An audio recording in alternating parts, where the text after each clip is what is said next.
My teen male family has a pet parrot. They're all pretty much obsessed with him, and my younger and older sisters both keep buying him toys, new food, making him new fruit and vegetable mixes to try out, etc. My parents also pay him a lot of attention and even set up our extra room for his cage so he could sleep better at night. He's been with us for a few months now, and my family's obsession still hasn't died down.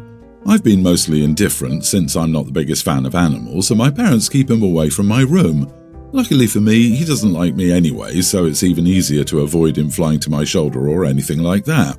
The problem, though, is that today my sister, Emma, tween, was talking quietly to that bird. She was holding him and saying things like, "You're my little friend, you know I love you, right?" and kissing him on the head while the parrot would just mimic the sound. It went on for a while, and she repeated that enough that it seemed like she was looking for a response, so I told her, "You know he doesn't understand you, right?" After I said that, she looked at me, made a sour face, and ignored me. I didn't want her to believe this bird could understand what she was saying since she watches many Disney movies, so I feel like they could have given her the wrong idea. So I gently explained to her that it was just a bird and that he didn't understand things as we do. She told me to stop bothering her and ended up leaving the room and telling my mom about it. My mom told me she believed it was harmless for my sister to talk to her pet and that the bird reciprocated her feelings. So I told her this would harm my sister's way of thinking and get her bullied at school. She told me to drop it and not get involved anymore. Am I the idiot? My sister is old enough to understand what I'm saying, and my mom is just too nice. You are the idiot. Are you jealous of a parrot, dude? And yes, that bird absolutely understands your sister. No, not the words "I love you" in the sense that it has an understanding of I or you, but in the sense that it hears those sounds and feels the affection. The bird understands love better than you. I have a parrot. It's repeating those phrases in a context that teaches them what they mean, similar to babies. So while the bird may not know exactly what "I love you" means right now, with time, in context, the bird will eventually learn it's a sign of affection. That's how my parrot learned the words crap and damn it, and she uses them in context whenever she accidentally drops a treat she wanted. When I was born, my great-grandpa had a parrot. I guess my granny yelled so many times, "I don't swear in front of the damn baby," the parrot picked it up, LOL. Until the day it passed on when I was 11, if anyone swore when I was in the room, the bird would yell out, "Don't swear in front of the damn baby." OP, you are the idiot. Your little sister is having fun and you want to stop the fun because you're worried she'll suddenly think she's in a Disney movie? So what? She's a child. Stay in your lane. What did it cost to stay quiet and not be an idiot? Also, birds are smart, especially parrots. They can definitely form relationships and bonds with their owners. Do you really want to be this person, ripping joy from others? It's giving edgy teen, and that's okay because that's where you are in life right now. But take it from me, who's constantly playing the cynic, it is not going to make you many friends or even allow you to see the beauty and whimsy in life. My in-laws are what you would call traditional. They seem to think the world should have stopped 50 years ago and think everything since then is evil. They aren't bad people, they're just very old-fashioned. My husband and I have 3 children, 2 female teens and a male tween, and we go to visit all their grandparents since they live close. Here's the issue. They don't like the idea of women wearing pants. My mother-in-law says it's showing off, and my father-in-law says it isn't Christian. I'm pretty feminine, so I don't mind throwing on a dress when we stop by, but our daughters are not. They don't like visiting my husband's parents, which breaks his heart because we make them wear a dress before they go. They're both pretty tomboyish and they never wear any dresses otherwise. I had to buy each of them a few dresses specifically so they could go. To be clear, it's not like they aren't allowed over if they wear pants, it's just that they won't shut up the entire time about how much they hate it. Our daughters hate this and think it's unfair. I guess it is, but in many cultures women only wear skirts and dresses, so I don't think it's a big deal. Plus, it isn't like it hurts them to wear a dress a few times a week for a few hours.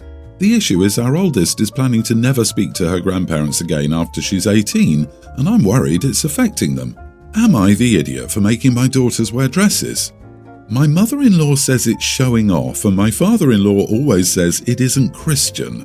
This, right here, it is a problem. You are the idiot for letting your in-laws treat your daughters this way. The first thing you should have done is sat your in-laws down and told them that your daughters are not comfortable in dresses, and that if they want a relationship with the girls, they need to keep their opinions on dresses to themselves. That's all it takes. Hard agree. I got to this part. It isn't like it hurts them to wear a dress a few times a week for a few hours. What the heck, OP? These poor kids have to be subjected to them several times a week? You're worried they won't speak to the grandparents again after they turn 18? You should be more worried they won't speak to you or your husband either. I openly admit I paused too over reading that this is a few times a week for a few hours. I was expecting it to be a few times a year. OP, your husband is perfectly capable of saying, "Well, Mom and Dad, I know you love seeing the girls, but to be honest, they're tired of being criticised for wearing pants. So as long as that continues, they've decided they don't want to visit anymore." So, covering my legs with pants equals showing off. Showing leg in a dress, not showing off. Got it. OP, you're on the wrong side of history here without question. Every woman relative of mine that I've met in my lifetime, including the ones that were born when the Titanic was the latest thing, has worn pants. Agree. My grandmother used to fight with my dad about me not wearing dresses to church. God, I hated dresses. My grandmother was born before 1900, she had some very outdated ideas. And my dad wasn't exactly a hero dad in many ways, but in this aspect he stood up for me hard against his own mother, who he loved and admired very much. But on this, he would not allow her to teach me that I had to follow these ridiculous expectations. I overheard it once and it stayed with me for life. It mattered in many ways. It's imperative to stand up for your girls on this. I don't think you understand how significant it is that you're failing to do it. I'm glad your daughters are strong enough to see through your misogyny and stand up for themselves.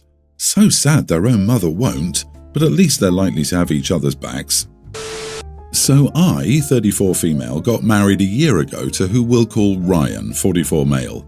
Ryan and I were together for 2 years before we got married. We both knew about each other's children. I have twins, male, female, kindergarten age, and an older child, male. And he has 2 kids, one living with their mother, male teen, and one living with us, female teen, who we'll call Anna.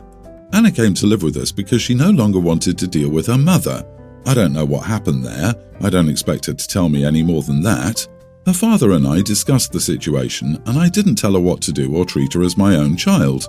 But ever since her moving in a year ago, things haven't been super fair to my children, nor has she been nice to them. Most recently, she refuses to let them play anything on the PlayStation, and has been doing so since last year. Ryan bought her a PS5 for Christmas, but when setting it up, they decided that her PS4 was better and sold the PS5, so she decided to put that money aside and save up. Now my children can't use the PS5, but they can't use the PS4 because she refuses to let them after one incident. I did confront Ryan about this, but he argued that I said he shouldn't get them anything tech-wise, and that the PS5 wasn't a gift for them anyway. He didn't decide what to do with it. I accepted that argument.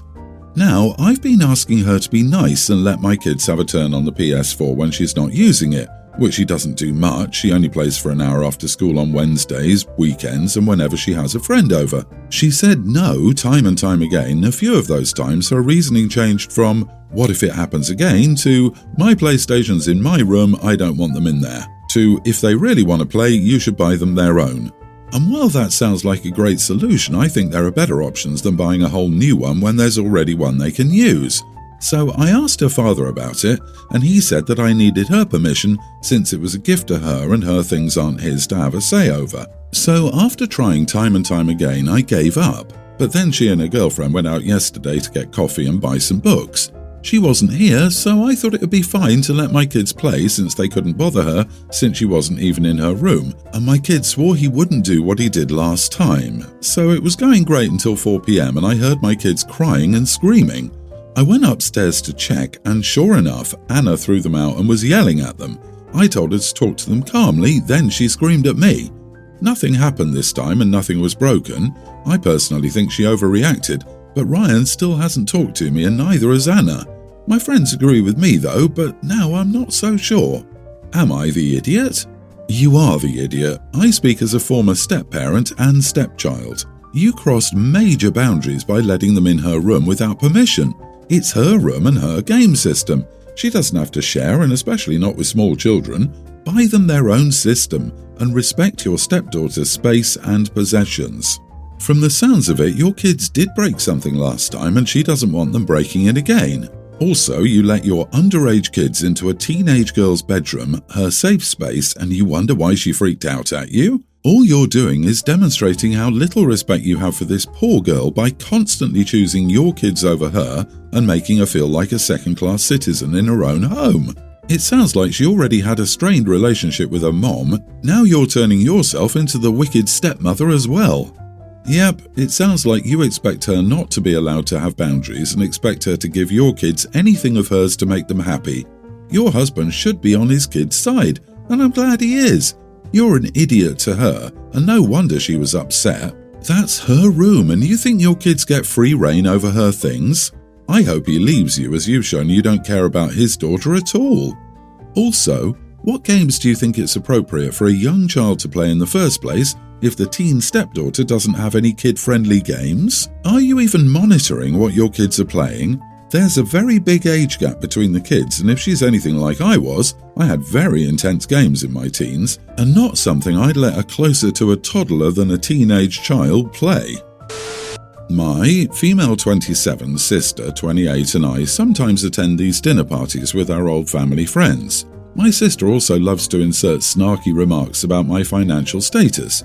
For example, I once bought a dessert with saffron. I didn't point this out, she did. She went on a whole tangent about how it must be nice to be privileged enough to afford expensive spices, while most families struggle to put a meal on the table because of inflation. Today we were at dinner, and she criticised me for washing my hands for too long in the sink because it reflected my privilege of never having to worry about water bills. This was so ridiculous and I lost it. I told her that we grew up in the same middle-class household and I decided to spend my time working to make myself smarter in school while she was lazy and never valued hard work, so her little privilege argument made no sense.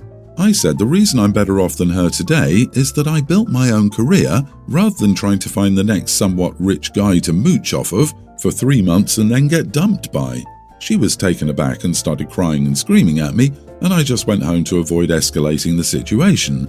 Looking back, I guess my comments about her dating habits were uncalled for, but I was tired of having her constantly attack me for literally just existing. Am I the idiot? Darn OP, saffron and water? You must be rolling in cash. She was being jealous and you were tired of her BS. She needs to stop with the pity party and realize how stupid she sounds arguing that you're privileged and she's not, when you both grew up in the same household and with the same opportunities. At least she didn't eat avocado or seafood. That's showing off. Not the idiot, and I'm proud of you. There's a saying, tell the truth and shame the devil. Your sister is a perpetual victim because she blames others for her poor life choices. You shouldn't put up with her attacking you. Keep telling her the truth until she stops treating you like garbage. You work hard and are guilty of nothing. My husband and I work hard and put ourselves through college as an adult while raising 2 kids. It's easier to be spiteful rather than work hard. Some people in my family do the same thing. Try to make me feel bad for being able to afford my bills and take a yearly vacation. My family constantly has their hands out and feels we should always pay for everything. My family could do the same things I did, but they don't want to take out a loan, spend time doing schoolwork, don't have the energy. The excuses go on and on. What you said was blunt but honest. Her jabs at you are obnoxious. I, 22 female, will graduate from nursing school next June. I've started looking for jobs and I've been thinking I could try being a particular nurse, those that you hire to take care of a patient in their own home or if they need medical care 24/7. I prefer that for now as I got very anxious during my practices in hospitals. There are many patients and it's a very stressful situation if you don't have much experience. I plan to work as a domestic nurse for half a year and then try again to work in a clinic or hospital after gaining experience. Well, I have a brother who's a young teen. He has autism and he's disabled from his waist down. My parents asked me if I would be willing to work for them taking care of my brother. I said it was okay for me, a patient is a patient. They then asked me how much the family discount was to consider hiring me. I told them they'll have to pay full price if they wanted me to nurse my brother. There's no such thing as a family discount. They got angry. They told me I was doing this for them and for my brother and that there's stuff more important than money. What I'm asking is not unreasonable. After all, I have to take my brother to therapy, shower him, clean him up, feed him, give him his medication, etc. All the same stuff I would have to do with any other patient. I think I'm asking for fair pay that's consistent with how much work I will do. I'll charge £25 per hour, which is the average where I live. I don't think I'm being too unreasonable. They told me there's stuff more important than money. Like what? Gems? They're welcome to pay you in those too. Of course, since money is unimportant, your parents should have no problem giving that worthless cash to you. LOL. I hate parents that try to take advantage of a child's success for their gain. You are not the idiot, but I don't think you should start out your professional career by working for your seemingly entitled parents. 1. You need the real-world experience of interacting with new people. You might think of doing this through a care company. 2. You will need a valid reference when you get ready to return to a hospital or clinical situation. Working for your parents is different. 3. You need to start earning for yourself so that if you do or say anything they don't like, they can't hold your wages over your head. Family and business do not mix, OP. Excellent advice. I also foresee hours being an issue with this situation. OP is scheduled from 8 to 5, but her parents expect her to stay later or come in early because it's family, and family helps out. Also, I hate to think it, but I can't help but wonder if OP's parents would sabotage a reference to keep them from progressing in their career, so they have to keep working for their family. Your parents are tired of taking care of your brother and want you to start doing it, so it's not their responsibility anymore. They should want you to start your professional, independent life well, which means watching you get a full-time job or agreeing to pay you full price for your services. To be honest, I think £25 per hour is way too low for this kind of care you want to provide. This would be the family discount. They're asking you to set up a recipe for resentment, and you don't have to play that game.